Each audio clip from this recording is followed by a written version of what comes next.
அலைக்கும் வரஹ்மத்துல்லாஹி வபரகாத்துஹு. நான் பேச வந்துள்ளேன் தலைப்பு குர்பானி.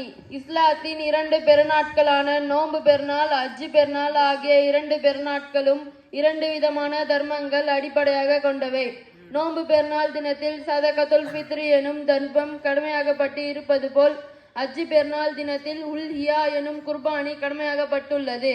ஆடு, மாடு, ஒட்டகம் ஆகியவற்றை அல்லாஹ்வுக்காக அறுத்து பலியிடுவதுதான் குர்பானி எனப்படுகிறது.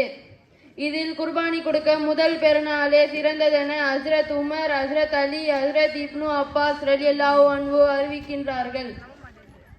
ஹிஜ்ரி 2ஆம் வருடம் குர்பானி கடமையாகப்பட்டு இருப்பது போல் ஹனஃபி மத்தபின் படி குர்பானி கொடுப்பது வாஜிபாகும். இமாம் ஷாபிஈ அவர்களிடத்தில் குர்பானி கொடுப்பது சுன்னத்தே முஹக்கதாவாகும். குர்பானி பிராணியின் வயது. ஒட்டகம் 5 வருடங்கள் முடிந்து 6ஆம் வருடம் ஆரம்பித்தல் வேண்டும். மாடு 2 வருடங்கள் முடிந்து 3ஆம் வருடம் ஆரம்பித்தல் வேண்டும். செம்மறியாடு அல்லது வெள்ளாடு 1 வருடம் முழுவதும் பூர்த்தி அடைந்ததாக இருத்தல் வேண்டும். 6 மாத செம்மறியாடு 1 வருடத்திய ஆடு போல் இருந்தால் அதை 1 வருடத்திய ஆடுகளோடு ஒப்பிட்டு பார்க்கும் போது 1 வருடத்திய ஆடு போல் தெரிந்தால் அதையும் குர்பானி கொடுக்கலாம். வெள்ளாட்டுக்கு கண்டிப்பாக 1 வருடம் முழுவதும் பூர்த்தி அடைந்து 2ஆம் வருடம் ஆரம்பித்தல் அவசியம். அஸ்ஸலாமு அலைக்கும் வரஹ்மத்துல்லாஹி வபரகாத்துஹு.